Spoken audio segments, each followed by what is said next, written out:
we have passed the 1 year mark here on the Wandering Star Farmhouse, and we are making some changes. We got some new animals on the farm. We got 2 little goats, and they are dairy goats, and we named the brown one Nesquik, and we named the white one Cool Whip, because I think it's pretty funny to name our homestead dairy animals after commercial dairy products.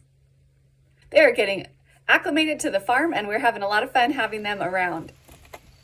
But I still just love my cows, and I have to say one of my favorite things about the cows is when we have them on the back pasture and I stand at my kitchen window and I look out and I see them grazing on the back of my property, and it's so picturesque and I just love it. But Buttercup is growing up and we are halter training her, and we are getting ready to sell her. And as it turns out, we are getting ready to sell both the cows. We have decided that it's time to move on from having the cows. One of the things is my baby actually loves the cows and she wants to go in there with them and she wants to be around them. And I'm honestly afraid that she might get trampled. And I watched a video recently from the Max where they had an on-farm accident with one of their children, and it, really kind of brought to home that idea that there is a lot of risk in living life the way that people used to live life.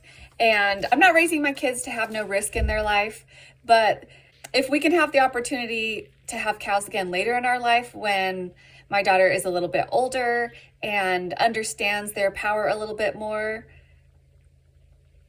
then I think that's a good plan. It's a barnyard party right here. It's a barnyard party. Oh, and the cat.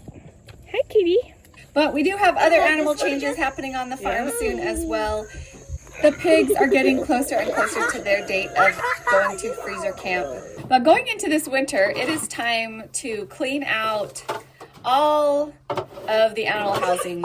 In the last video, I talked about cleaning out the barn, but we have also been working on cleaning out the chicken coop. And we use a deep litter bedding method, which is where you pile more and more litter on top and you don't clean it out as often, and the litter actually kind of composts and creates a little microbiome that takes care of itself a little bit. And so you generally are not dealing with bad smells or anything like that.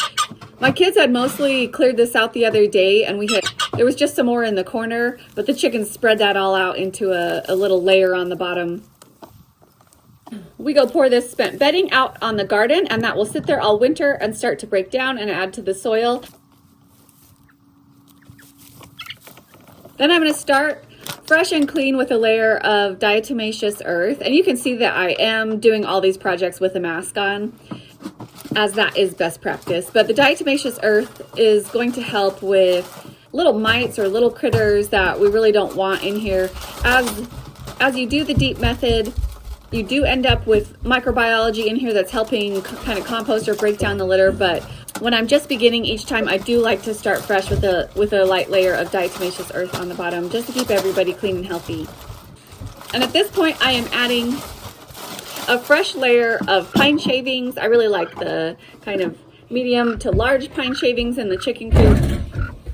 And the chickens are going to come in here and they're going to scratch around and they're going to mat it down a little bit and start letting their droppings down on this. And so then we come back in periodically and just add another layer, and the chickens scratch around in it a little bit, and they kind of aid in this process of composting this litter. You can see the turkeys, they're kind of always in the way. Jeremy thinks they're such pests this year because they don't have a tom to kind of keep them in line and tell them where to go. We had been wanting to keep a breeding pair, but we didn't end up with a breeding pair. And so we're probably just going to put all 3 of these ladies into the freezer. But the rooster in the field chickens is getting mean and nasty, and he attacked me, and Jeremy said he's got to go. And I said, well, real quick before he goes, could we get some fertile eggs and hatch them to add to our flock? So that is a project that we embarked on recently.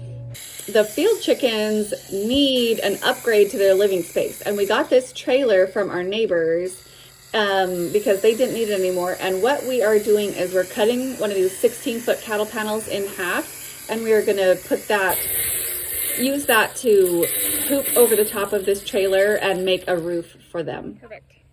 I got some food growing in the greenhouse. I started some winter greens in there. I got a good amount of things started, some arugula and some spinach that I had saved seed from my spring spinach.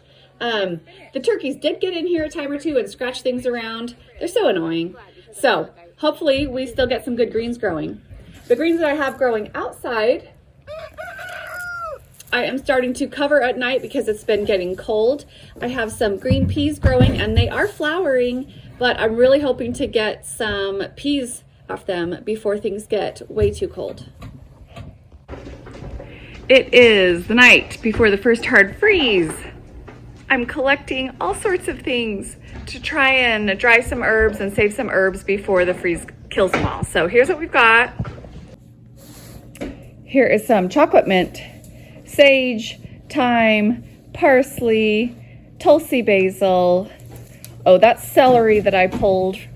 Anise hyssop, look how pretty. And oregano. I've got to go get some more oregano, a different type of oregano, and spearmint. All right, I went out again and I got some more of the other kind of oregano I have, some spearmint, some cucamelons, which my toddler calls cocoa melons because she's a child of her generation.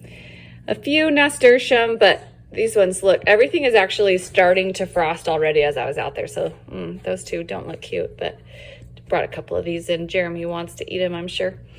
Spicy, some green tomatoes, a couple more sage sprigs from a different place. I have sage and some tomatillos. So that is everything. What I have here is my rosemary plant, and I have not successfully been able to overwinter rosemary outside. So I am just gonna go ahead and bring this inside for the winter. And what I did was I pulled it up and really tried to shake as much soil off the roots as possible.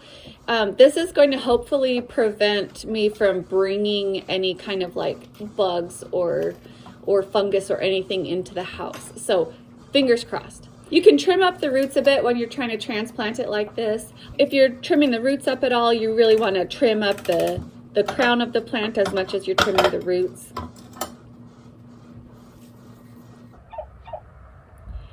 And just as forecasted, we got a super cold night that covered everything with frost and officially ended the first full growing season here on the Wandering Star Farmhouse.